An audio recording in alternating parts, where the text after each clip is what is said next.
Trassada avtomat korobkali mashinangiz buzilib qolsa, yo'ldagi bir haydovchi to'xtab, tros bog'lab tortib ketishni taklif qilsa, rozi bo'lishga shoshilmang. Nimaga deysizmi? Like bosib qo'ying, hozir aytib beraman.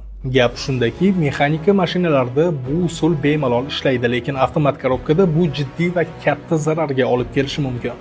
Avtomat korobka juda murakkab va nozik mexanizm. Uning ichidagi tishli uzatmalar va friksion disklar yog'ochdek qotib qolmasligi uchun doimiy ravishda bosim ostida moylanib turishi shart. Bu moyni butun korobka bo'ylab aylantirib beradigan maxsus moy nasosi bor. Eng dahshatli joyi shundaki, bu moy nasosi faqatgina mashina motori ishlab turgandagina ishlaydi. Siz dvigateli o'chiq mashinani arqonda sudrab ketayotganingizda yerdagi g'ildiraklar aylanib, unga ulangan korobka ichidagi mexanizmlarni ham aylanishga majbur qiladi. Lekin motori o'chiq bo'lgani uchun moy nasosi ishlamaydi, natijada aylanayotgan detallarga yetarlicha moy bormaydi. Ya'ni korobka ichidagi qimmatbaho detallar yog'siz holatda aylanib, quruq ishqalanishga uchraydi. Ichkarida harorat